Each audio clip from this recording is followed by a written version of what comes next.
नमस्कार दोस्तों, मैं स्मित मिश्रा स्वागत करता हूं फिर से आप सभी का एमजेटी एजुकेशन में। दोस्तों आज है 13 अप्रैल। आज की इस वीडियो में हम लोग बात करेंगे 13 अप्रैल 2021 के करंट अफेयर के सभी इंपॉर्टेंट क्वेश्चंस के बारे में। पूरी वीडियो ध्यान से देखिएगा, पूरी वीडियो बहुत ही अच्छे से डिटेल में समझाई गई है। अगर आपको वीडियो पसंद आए तो वीडियो को लाइक और शेयर जरूर कर दीजिएगा। अगर आप चैनल पर नए आए हैं, चैनल को सब्सक्राइब कीजिए, बेल आइकन को प्रेस कीजिए, डेली वीडियोज का नोटिफिकेशन पाइए। आप हमारे टेलीग्राम ग्रुप से भी जुड़ सकते हैं, एमजेटी एजुकेशन सर्च कीजिएगा, वहां पर डेली पीडीएफ फाइल वगैरह भेजी जाती हैं। कोई भी इंफॉर्मेशन होता है, कोई भी नोटिफिकेशन होता है, सबसे पहले आपको वहीं पर बताया जाता है। एमजेटी एजुकेशन टेलीग्राम पर जाकर के आपको सर्च करना है। चलिए बात करते हैं लास्ट डे के क्वेश्चंस की।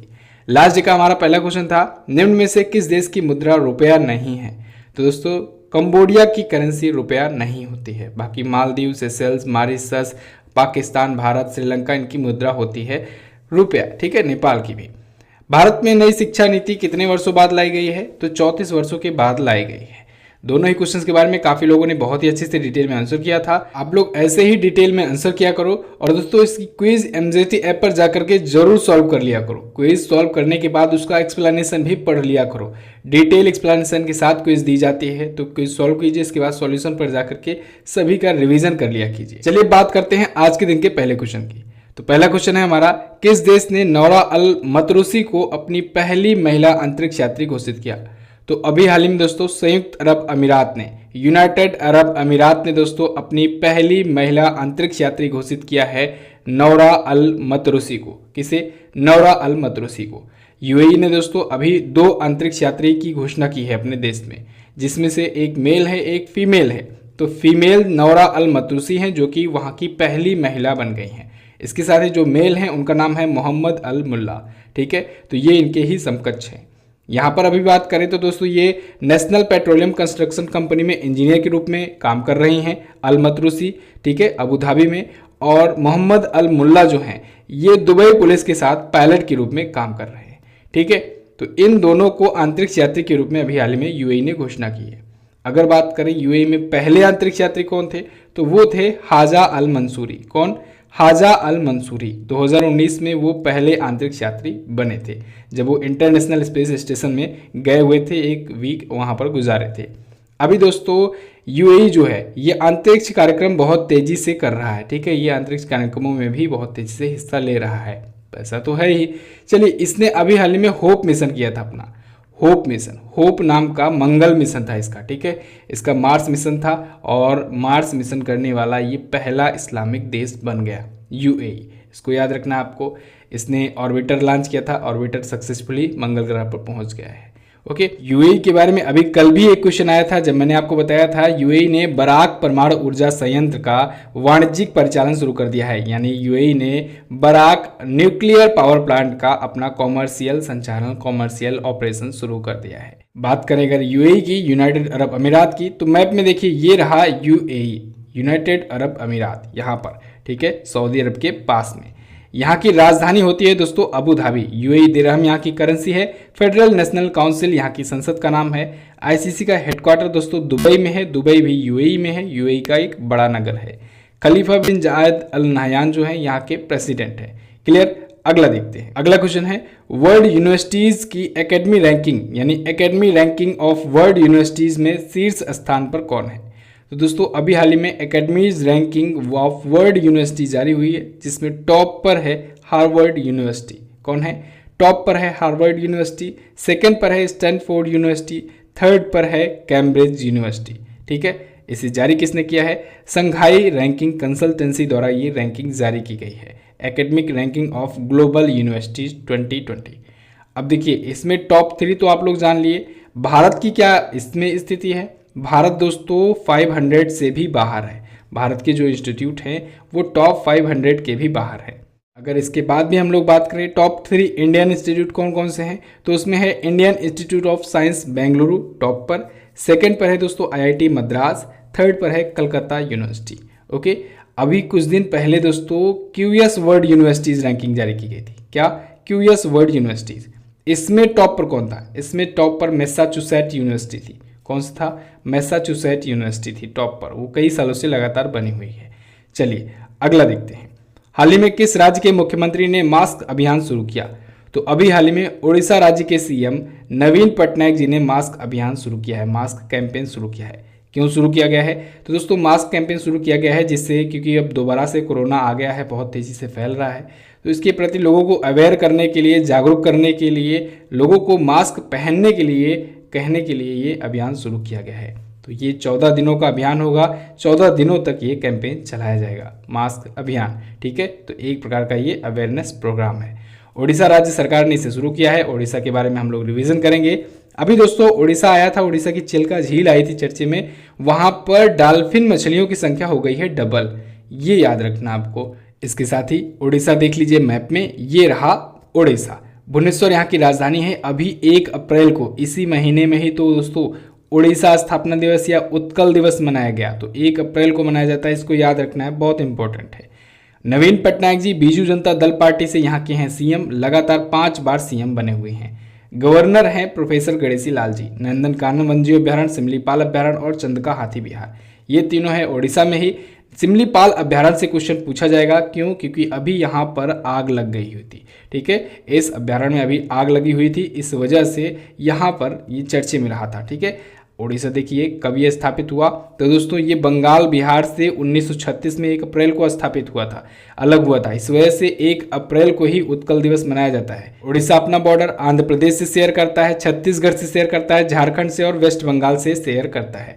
उड़ीसा में ही है चिल्का झील, अभी मैंने आपको बताया। यहीं पर है दोस्तों व्हीलर द्वीप, व्हीलर द्वीप है, इसका नाम अब चेंज करके एपीजे अब्दुल कलाम द्वीप कर दिया गया है। बालासोर और चांदीपुर टेस्ट फायर रेंज यहीं पर है दोस्तों, अक्सर ये भी चर्चे में रहता है, डीआरडीओ यहाँ पर परीक्षण वगैरह किया करता है। ठीक है, उड़ीसा में ही है दोस्तों, 2023 को होने वाला है पुरुषों का वर्ल्ड हॉकी टूर्नामेंट। ठीक है, हॉकी टूर्नामेंट होने वाला है, हॉकी का वर्ल्ड कप होने वाला है। उड़ीसा एक बार फिर से मेज़बानी करने जा रहा है, 2018 में मेज़बानी कर चुका था, इस बार फिर करेगा, और इसके लिए एक बनाया जा रहा है भारत का सबसे बड़ा हॉकी स्टेडियम। कहाँ पर बनाया जा रहा है? राउरकेला में बनाया जा रहा है, राउरकेला में बनाया जा रहा है भारत का सबसे बड़ा हॉकी स्टेडियम, जिसका अभी हाल ही में नाम बदल करके रख दिया गया Birsa Munda international hockey stadium, याद रखना है आपको। इसके साथ ही अभी तो आपको याद होगा अहमदाबाद में मोटेरा क्रिकेट स्टेडियम का नाम बदल करके नरेंद्र मोदी स्टेडियम कर दिया गया, दुनिया का सबसे बड़ा क्रिकेट स्टेडियम, वो भी आप याद रखेंगे। ओके, अच्छा, आयोजन सम्मेलन की अभी कल मैंने आपको वीडियो दी है, जैसा कि मैंने आपको बताया था कि आने वाले दिनों में, आने वाले सालों में कहाँ कहाँ पर कौन कौन से बड़े इवेंट, वर्ल्ड लेवल के गेम्स होने वाले हैं, उनकी वो वीडियो है, जाइएगा देखिएगा चैनल पर। ठीक है, ढूंढ करके, इतना क्लियर है। अच्छा, यहाँ पर मैं आपका 1 मिनट का समय लेना चाहूँगा दोस्तों। कल एसएससी जीडी कांस्टेबल का वीडियो कोर्स लॉन्च हो चुका है। ये 50% डिस्काउंट पर लॉन्च किया गया था 5 दिनों के लिए, लेकिन दोस्तों कल मैंने एक पोल कराया था टेलीग्राम पर और उसमें आप लोग का रिस्पांस बहुत अच्छा रहा। वहाँ पर देखने को मिला कि बहुत सारे लोगों को चाहिए है ये वीडियो कोर्स, इस वजह से 100 रुपीज़ और कम कर दिया गया है। ठीक है, तो यानी 499 में ये वीडियो कोर्स लॉन्च हो चुका है। 100 रुपीज़ का डिस्काउंट पाने के लिए आपको डिस्काउंट कोड दे दिया गया है, उस डिस्काउंट कोड को आप लोग एंटर करोगे तो आराम से आपको वो मिल जाएगा 100 रुपये की छूट। इसके साथ ही दोस्तों कुछ डाउट्स हैं इसमें लेकर के अभी लोगों के, उनको मैं यहाँ पर क्लियर कर देना चाहता हूँ, क्योंकि जो वीडियोज़ मैं अलग से बनाया हूँ उसको ज़्यादा लोग देख नहीं पाते हैं, तो कुछ डाउट हैं उनको मैं क्लियर कर देना चाहता हूँ। एक तो सिर्फ 499 में आपको पूरा का पूरा जीडी का कांस्टेबल का कोर्स कंप्लीट कराया जाएगा। ऐसा नहीं है कि यहाँ पर दाम कम है तो कंप्लीट कोर्स नहीं होगा या सभी सब्जेक्ट नहीं होंगे, सभी सब्जेक्ट की कंप्लीट तैयारी कराई जाएगी सिर्फ 499 में ही। ठीक है, हमारा मकसद पैसा कमाना नहीं है। कल कुछ लोग कमेंट कर रहे थे कि अब आप पैसा कमा रहे हो, देखिए अगर पैसा कमाना होता ना तो मैं भी आज बिक गया होता। ठीक है, अनअकैडमी पर बहुत सारे मेल आते रहते हैं, अभी मैं आपको मेल खोलकर दिखाऊं, हजारों मेल पड़े हुए हैं।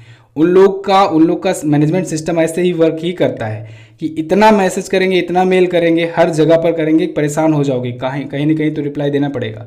लेकिन मैं 2 साल पहले ही जुड़ करके देख चुका हूँ, वहाँ पर सिर्फ लूटपाट है। तो इसी वजह से अगर वो करना होता ना तो मैं भी आज आपको कोड दे रहा होता, भेज रहा होता अनअकैडमी पर, और वहाँ पर आप लोग 6000 के कोर्स वही खरीदते। ठीक है, यहाँ पर जो आपको 499 में दिख रहा है, तो आप लोग ऐसे कमेंट करते हो तो दुख होता है। एक तो यहाँ पर आप लोग देखोगे तो जितनी जो PDF दी जा रही है, अभी मैं आपको बताऊँ, यहाँ पर एक सब्जेक्ट, इसी में सिर्फ एक सब्जेक्ट की बात करता हूँ, करंट अफेयर। करंट अफेयर में आपको इसमें बताया गया है कि पिछले 1 साल का दिया जाएगा मंथली वाइज आपको ई बुक। उस ई बुक को देखोगे तो 20 × 12 अगर आप लोग कर लो तो कितना हो जाता है, 240 रुपये की तो केवल ई बुक हो जाती है। ठीक है, सिर्फ एक करंट अफेयर के सब्जेक्ट। इसके बाद पीपीटी बनवाना, हर एक चीज़ का नोट्स दिया जाएगा आपको, हर एक चीज़ का प्रैक्टिस कराया जाएगा। और ये भी कहा गया है कि जब तक आपका एग्जाम नहीं हो जाता है तब तक आपका प्रैक्टिस सेट कराया जाता रहेगा कोर्स कंप्लीट होने के बाद भी। यानी कि ऐसा नहीं है कि कोर्स कंप्लीट हो गया और हमारा आपका रिश्ता टूट गया, नहीं, जब तक आपका एग्जाम नहीं हो जाता, चाहे जितने दिनों तक एग्जाम टले, आपका प्रैक्टिस कराया जाता रहेगा। इसके साथ ही जो बाकी के सब्जेक्ट हैं, जैसे हिंदी का हुआ, हिंदी का पूरा डिटेल नोट्स दिया जाएगा, रीजनिंग हुआ उसका डिटेल नोट्स दिया जाएगा आपको, सामान्य ज्ञान का पूरा डिटेल नोट्स दिया जाएगा, पॉलिटी पढ़ाई जाएगी, इकोनॉमिक पढ़ाया जाएगा, सब कुछ सब्जेक्ट वाइज चैप्टर वाइज चलेगा, ठीक है। और हर एक वीडियो का प्रैक्टिस सेट भी कराया जाएगा और एंड में बीच में आपका फुल प्रैक्टिस सेट भी कराया जाता रहेगा।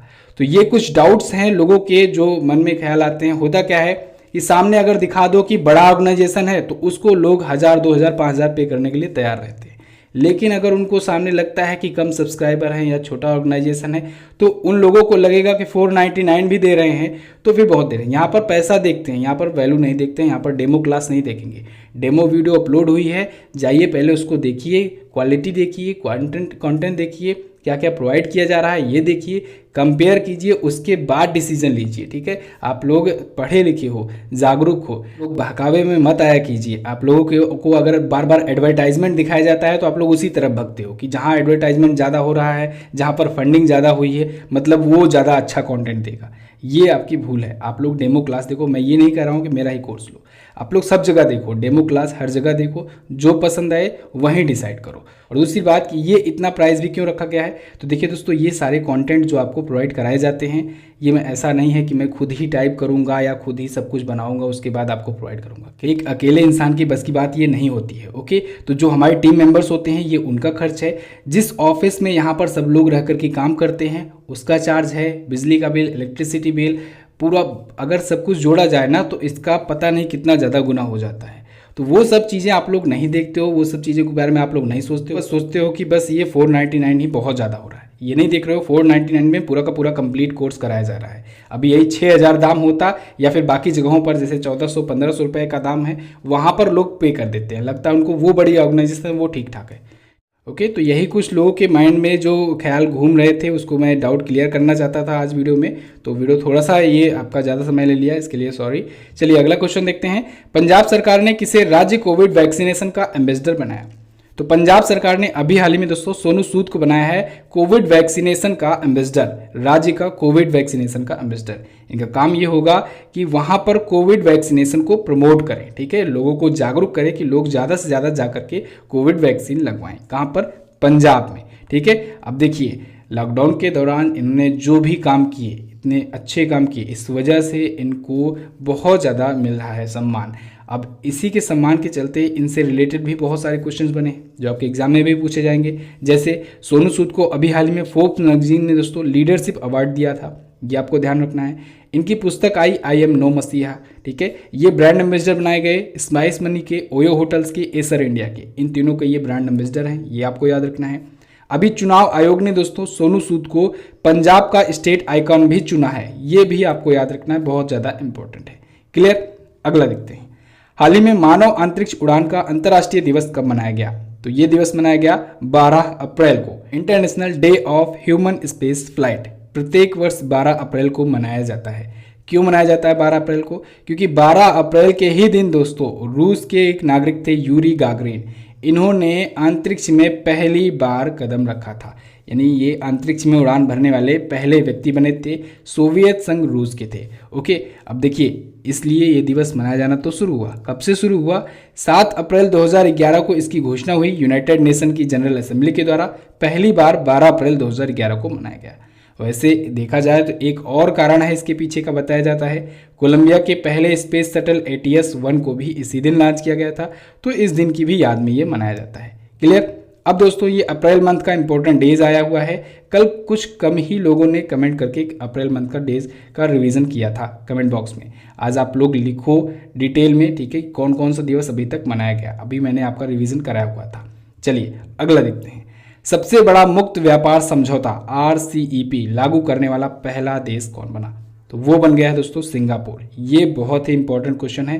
RCEP समझौते को दोस्तों मैं आपको ऑलरेडी समझा भी चुका हूँ एक बार, अभी नवंबर में ये चर्चे में आया था 2020 में, जब 15 देशों ने इस पर साइन किया हुआ था, ठीक है, ये होता क्या है, रीजनल कॉम्प्रिहेंसिव इकोनॉमिक पार्टनरशिप। इसके तहत देखिए, बहुत ही मोटा मोटा समझिए, इसके तहत जो देश होंगे इसमें ये समझौते पर जो हस्ताक्षर कर लेंगे, वो अगर आपस में व्यापार करते हैं तो उनको कोई टैक्स वगैरह नहीं देना पड़ेगा और कोई परमिशन वगैरह नहीं लेनी पड़ेगी। जब मन हो, जो मन हो, वो व्यापार कर सकेंगे। तो अगर आप सोचिए कि कुछ बड़े बड़े देश, आसियान के देश हो गए, ठीक है, ऑस्ट्रेलिया, चाइना, जापान, न्यूजीलैंड, दक्षिण कोरिया वगैरह हो गए, ये सभी देश जब आपस में सभी लोग ये RCEP समझौता कर लेंगे तो यहाँ पर जो ट्रेड होगा, जो व्यापार होगा, उसमें इनको किसी की बार बार परमिशन लेने की ज़रूरत नहीं पड़ेगी, बार बार टैक्स वगैरह देने की ज़रूरत नहीं पड़ेगी, कभी भी कहीं भी आगे जाकर के व्यापार कर सकेंगे। तो अगर ऐसा होने लगा तो दुनिया की इकोनॉमी 30% इकोनॉमी ये रेंज कवर करती है। ये जो देश इसमें शामिल होने वाले हैं, आसियान के देश होंगे, ठीक है, उसके बाद ऑस्ट्रेलिया होगा, चीन होगा, जापान होगा, न्यूजीलैंड, दक्षिण कोरिया, ठीक है, पूरी दुनिया की इकोनॉमी का 30% अकेले इसी रीजन में होगा व्यापार, ठीक है।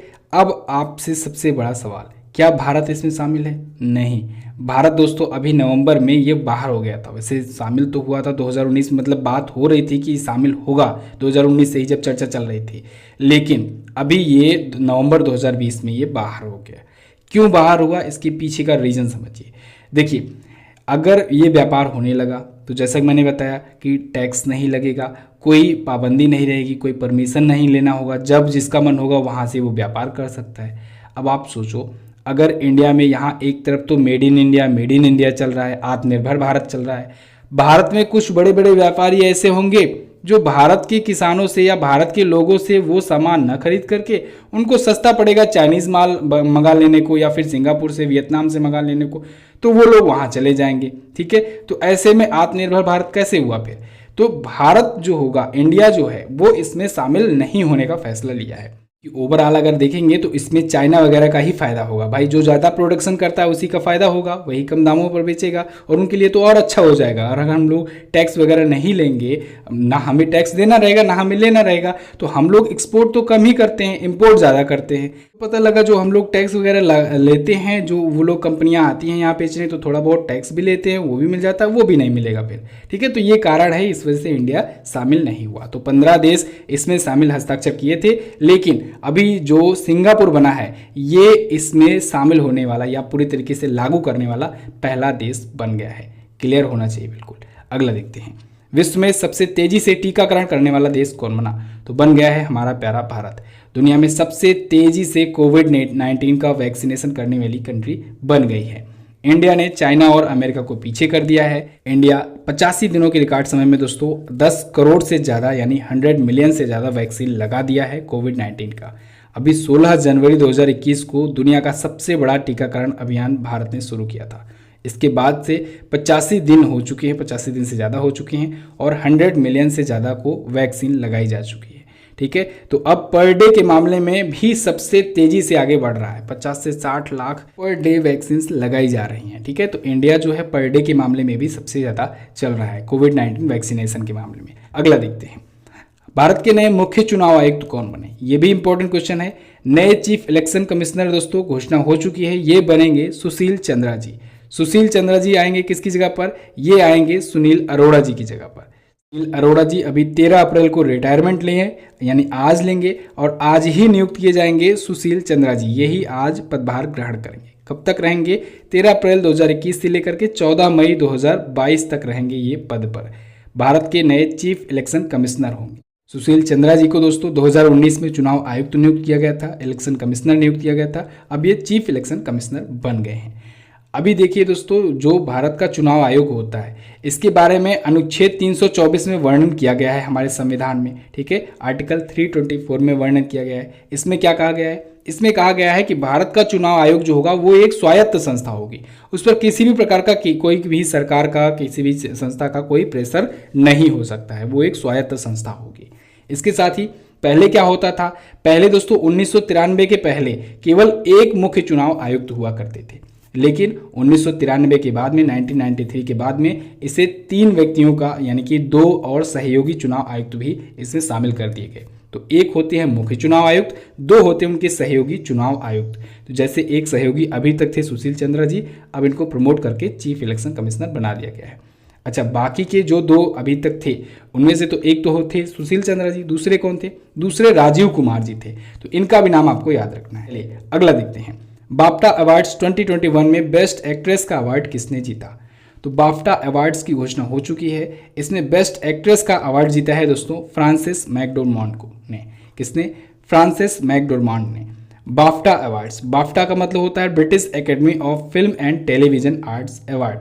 ये ब्रिटेन का एक बहुत ही फेमस अवार्ड होता है, एकेडमी अवार्ड होता है, फिल्म और टेलीविजन के क्षेत्र में दिया जाता है। तो इसमें बेस्ट फिल्म चुनी गई है दोस्तों नोमैडलैंड को। बेस्ट एक्टर चुने गए हैं एंथनी हॉपकिंस। बेस्ट एक्ट्रेस चुनी गई है फ्रांसिस मैकडोरमांड। अगला देखते हैं। किस प्रसिद्ध फिल्म निर्माता को night of the order of art and letters से सम्मानित किया गया? तो अभी हाल ही में दोस्तों गुनीत मोंगा को, किसे? गुनीत मोंगा, ये काफ़ी फेमस फिल्म प्रोड्यूसर हैं।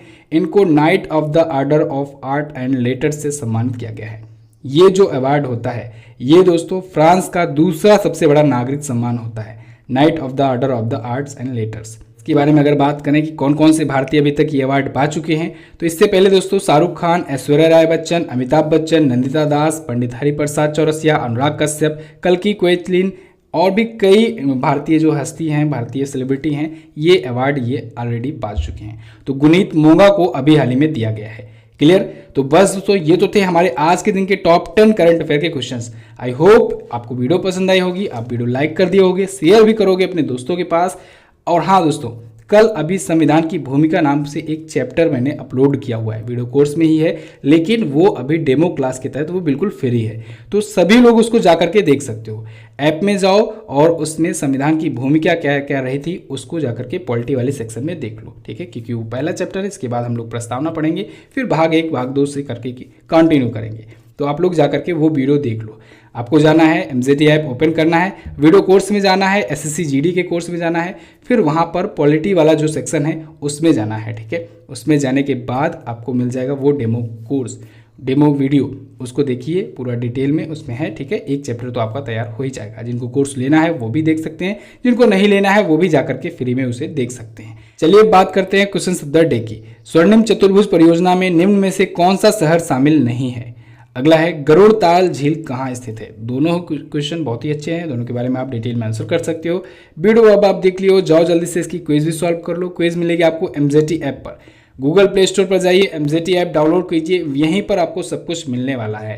क्विज सॉल्व करने के बाद उसका सॉल्यूशन देखना मत भूलना, डिटेल सॉल्यूशन जरूर देख लेना, ठीक है? तो बस फिलहाल दोस्तों रखते हैं इतना ही वीडियो में।